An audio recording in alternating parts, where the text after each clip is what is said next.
my parents split up when I was like 5 years old. So I grew up for most of the majority of my life as in a single mom household. So I didn't really have a dad around a whole lot. So something for me Mm, that's been really, really important, and it still is to this day, is to be the dad that is present, that is around, yeah. that isn't just heads down in the computer or the phone and working, from sun up to sundown, like leaves the house before the kids get up and doesn't come back until like dinner time, right? Like I didn't want to be that dad. I wanted to be the dad that is able to take them and pick them up from school, right? Is the one that can do the volunteer work in the middle of the day. And so that was a huge driver for me as well, is just to be that present father figure in my kid's life. And again, like that passivity, the income created from real estate was that tool, was that driver. Yeah. I'm curious why you stayed in the military. A lot of people wrestle with this decision of when is the right time to go all in on real estate, whether it's a military or a corporate job. Like you gotta, like a lot of people are trying to decide that and wait too long or go too early. Like, what's your advice on that? I loved the leadership aspect of it. I loved the people aspect of it. And honestly, I stayed in until I like didn't have fun anymore. Um, Mm, I I didn't have kids until a little bit later in my Navy time frame. So fortunately, I didn't have to do any type of really long deployment with kids in the picture. I did some short stints, some little debts, 3 weeks, 2 weeks, round the world trips, stuff like that. But I never had to do like the long 6 month, 9 month, 12-month deployment with kids. I think that would have been a different decision if that would have been the case. If I would have had kids earlier on in my Navy career, my decision could have been different. I'll say that right now. But for the most part, like I loved where we lived. I loved the mission. I loved the people. I loved leading sailors. I loved helping. I loved having conversations beyond just like the Navy mission. I mean, I was the XO in our command that like everyone came to for financial advice, marriage advice, kids advice, life advice, right? And I loved being that. I loved being that leader who could be open to having conversations outside of just the Navy mission. And so, yeah, I mean, I loved it. I mean, I'd say as I got closer to the end of my career, as my kids were getting older and I wanted to be around more, that was like, all right, 20 and I'm done. To the day I needed to move on and kind of get, the real estate stuff going even more so and be present for my kids. So, I mean, to answer your question, I yeah. really just liked it. Yeah. Yeah. Well, I think there's a lot to be said about that too. Everyone kind of envisions, I think, well, if I just leave, everything's going to be rainbows and sunshine. And, this 9 to 5 is what's killing me. And sometimes it's, you need that purpose and you enjoy Yeah. it. So, I mean, and you I obviously, loved where, I was in San Diego for 10 years. We lived in yeah. Naples, Italy for 3 years. And then I was in Denver, Colorado for 3 years, and I did a stint in Fort Worth, Texas for 3 years, where my whole family is. So like, the duty stations were great, the jobs were great. I had like good people underneath me and above me for the most part. So like, I couldn't complain. I had a good career. Yeah.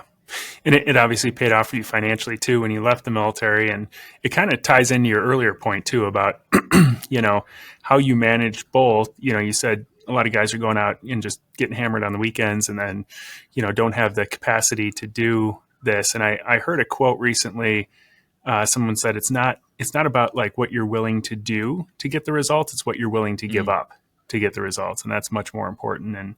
And so I think like what you're describing resonates with that. Like you stayed in and did the things that you loved doing, and also were intentional about the things that weren't leading to your success, and you set yourself up to where at 20 years you were in a really good position and financially free and didn't have to worry about trying to get out and get a second job. Yeah, So man. I mean, just that's awesome. setting those habits, right? Setting those habits and those systems and the Yeah. processes. I can't get out of the habit of waking up early. Like I still to this day, I've been retired since 22, and I still wake up between 4 and 5 a.m. every single morning. And that's Wow. natural now, just because that's what I was doing for Yeah. so long. Like I would get up early in the morning, and I'd go to work on our real estate, jobs, our real estate deals. And I'd work from like 4 a.m. to, 6:30, 7 o'clock until I had to go to my Navy job. And I still do that today, right? I still wake up between 4 and 5, and now like I'm not as much working on my real estate stuff. Now I'm, getting in the Bible and doing some prayer and some quiet time and some journaling and stuff like that, and then go and get in an exercise, a workout in. So that the routine has changed, but the process still remains. Like I go to bed early and I get up early, right? And I work on the things that are a priority in my life instead of a lot of the other distractions that are dangerous. Yeah. Yeah, that time, those couple hours in the morning uninterrupted, it's Huge, amazing what you can build during that time. So, huge. yeah, yeah. I'm curious how all of these um, different paths within real estate, all these different types of deals, ended up leading you to want to start a turnkey business. Like what? How? And also, I guess, do you recommend a turnkey business to others who are looking at potential options? Failure was the reason we started a turnkey business. To be brutally honest with you, to my earlier point about me saying that like I just learn a little bit, just enough to get me in trouble, and then I go and do it. That was the same thing, for experiencing a turnkey company on the buyer side. Again, saving up money, had a stash of capital, wanted to get into some passive real estate investments, heard on Bigger Pockets podcast about, some great turnkey company, did very little due diligence and research on my own, and pulled the trigger on buying, 3 single family houses in Birmingham, Alabama, with a turnkey company that I did very little, due diligence on. They said that properties were in B plus, C minus neighborhoods. Well, and the numbers on the spreadsheet were fantastic, but I never went to the Mm-hmm. location. I was stationed in Naples, Italy at the time. I didn't talk to anybody except for like the salesperson. And come to find out a year or two into it, like my houses were trashed. Any cash flow that I had from the year was just immediately gone from a renter turnover because they trashed the house, like literally trashed the house, dude. Like it was gross, like poop on the walls kind of stuff, like just trash Oh everywhere. gosh. And again, cash flow completely wiped out. And so, my fault. Like I didn't do the due diligence that I should have. These houses were like in the ghetto. They were like D minus neighborhoods, right? Jeez. So from that experience, like I learned a ton. And similarly at the time, my college roommate from the academy, like had a similar experience, but really even worse. Like he had bought some turnkey properties from a company in Milwaukee, Wisconsin, and they were fraudulent to the point of like, they were Jeez. saying they were putting new water heaters and new HVACs in, but they weren't. They were just keeping the old ones in the house and pocketing the money for the difference. And fortunately, David caught them in that lie. Like they were scratching out like dates on HVAC, like just crazy stuff. My So he was going to take gosh. them. So this made you guys want to get into Well, turnkey, huh? the idea was, man, like if we just did business with honesty, like just the Yeah. simple, just be honest and Yeah. and live through the business with our values. And we're both believers, we're Christians, so like if we did business with like a Christian mindset and the biblical view, and like we were just honest with people, like when mistakes happen, we told them about it. And Yeah. if like something went wrong, we just were honest about it. And so like we're like, hey, this isn't hard. We could do this stuff. And if we just live by our principles and our values, and we're honest with each other and with our, with our clients, like we'd probably do okay. And so Yeah. that was, And can yeah. you explain, like, for people who don't know what a turnkey company is, like how it's supposed to work? Yeah. So basically our business model. So we started a turnkey company in Milwaukee, Wisconsin. David had to basically fire everybody from the turnkey company that he had used, had to go out, find a new team. So we established a new team. And so we were buying off market single family houses from wholesalers, off market stuff that needed a bunch of work. We were raising private money. We were buying the house, rehabbing the house, fixing it up to really like to be really nice. And then we would turn it over to a property management company. We weren't managing it in-house. We turned it over to a property management company. They would get a renter in place. So we'd have a fully rehabbed, fully rented property management in place, turnkey product, and then we would go and sell that house to an investor who just wanted from day one a cash flowing, rehabbed, managed house that they could just buy and fairly quickly get cash flow from really day one. That's the correct model. The correct model. You're basically Mm. buying a house that's fully rehabbed in really good shape, rented, property management in place, and you could literally buy it and have positive cash flow the first month after purchasing it. So that was the goal. Got it. Okay. Got it.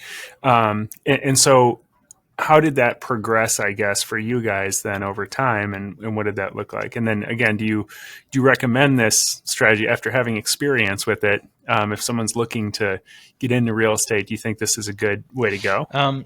So lots of lessons learned along the way, lots of things we didn't do correctly. But I think that if I was going to do it all over again, I wouldn't have sold a single one of them, and I'd have kept them all for myself or for ourselves, for David and mine, just kept them into our own portfolio. And that happened later on when it got a little sticky with COVID coming into play, because that impacted our business significantly. But when we started, it was fantastic. We grew really, really fast, all just by word of mouth, because we were the honest, operators. And we did things through our values, and people just started telling other people about our company. So, year one, I think we did about 7 or 8 houses. Year 2, I think we did 26. Year 3, we did about 50. Year 4, we did 50. So we got to about 50, 60 a year at the peak of the business. Wow. And that was while we were kind of like in our top leadership roles in the Navy.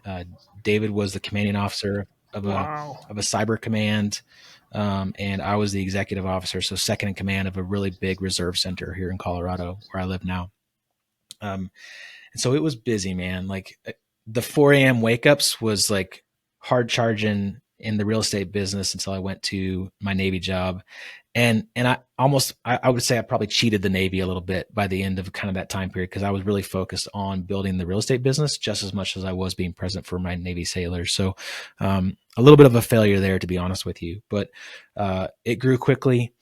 It was a roller coaster. When you have 6, 7, 8, 10 deals going in different stages of rehabs, and you're planning on one house selling and using that profit to then fund another house that you're going to buy in the pipeline, it's dangerous. Like something's going to happen, right? A closing isn't going to happen. And then you're going to be scrambling for money. And God was always good. Like something happened where we always found money or from a private lender or something like that. But it was definitely, it was stressful. There's a lot of anxiety in the business. And from a health perspective, I really wasn't in a great place around those periods, like 2021, 2022. My physical health, my like spiritual, emotional health wasn't great. My relationships with my kids and my wife weren't amazing, because I was just so focused on the business. And a lot of that came out of fear of getting out of the Navy pretty soon. And there's a lot there that we can go into, but maybe that's not the podcast for it. But yeah, man. So would I recommend it again? Not to that scale, unless this is your full-time thing, unless you are out of the military and this is your full-time gig, and you can put a lot of processes and systems in place, and you can hire the people that you need to hire quickly to do the jobs that you need to be done. Because it's not a one-man show. It's not a two-person show. It's a full team. You need a full team to be doing at that scale of the work that we were doing it at. And so it can be profitable, but it's a roller coaster. There's a lot of ups and downs. I personally like the single family space. I think there's a lot of options that come with that. I think there's a lot of flexibility in single family houses. There's a lot of exit strategies. There's not as many exit strategies in commercial and multifamily and apartments and stuff like that. And so I still dabble in that space. I still flip houses. I still buy rentals, but it's not like 5, 6, 10 at a time. It's like one at a time. Um, and so Mm, that's where I would recommend kind of staying and being, unless you want to go full time as a business after you're out of the military. got it. Okay. Yeah. And it, again, like at, we were talking earlier, when we spoke, a couple weeks ago about, I had a very similar experience. Like, we were flipping houses, but I look back and I'm like, man, if we had kept just It's some of the just, ones we yeah, flipped, let alone right. all of them, they'd be worth like 3, 4 times as much as what we sold them for in a lot of Yeah. cases. So at the same time you were doing this in Milwaukee, I was flipping houses in Chicago, having very similar,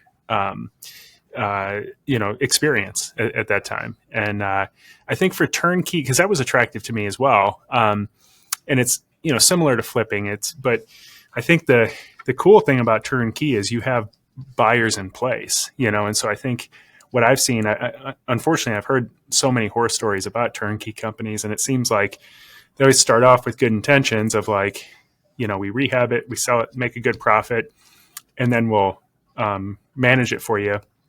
And it's like the first phase of that goes well, they sell it, and then the management sort of trickles off with a lot of these companies. And like you said, there's all kinds of crazy stuff that can happen. Yeah. But to your credit, like, to be honest, I think that's the rarity. It seems like with these turnkey companies is that they're staying on top of things and going to continue to support your property into perpetuity, not just get a big fee from you on the sale and then move on. Yeah. So um, There's a lot of people involved. There's a lot of teams involved in that entire business process, and there's just a lot of opportunities for failure in that.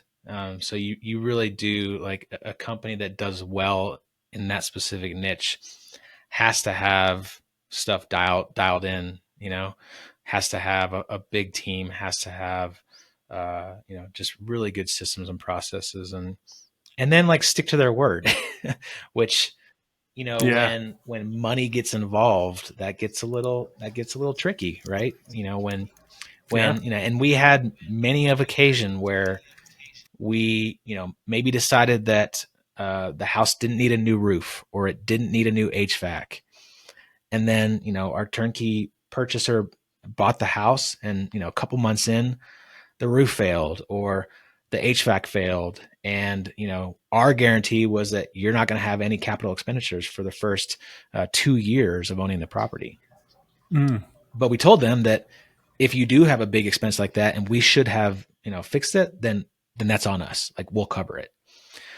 And that like $5,000 bill, a year after you sold that house because, you didn't put an HVAC in and it failed, like, that's hard. That's tough to like yeah, that's swallow, painful. but that's our word, right? And we Mm-hmm. had to stick to that. And we, honesty, integrity was one of our core values, and like we had to like hold to that. And I think that's why we were successful. That's why we did grow through just referral, word of mouth marketing.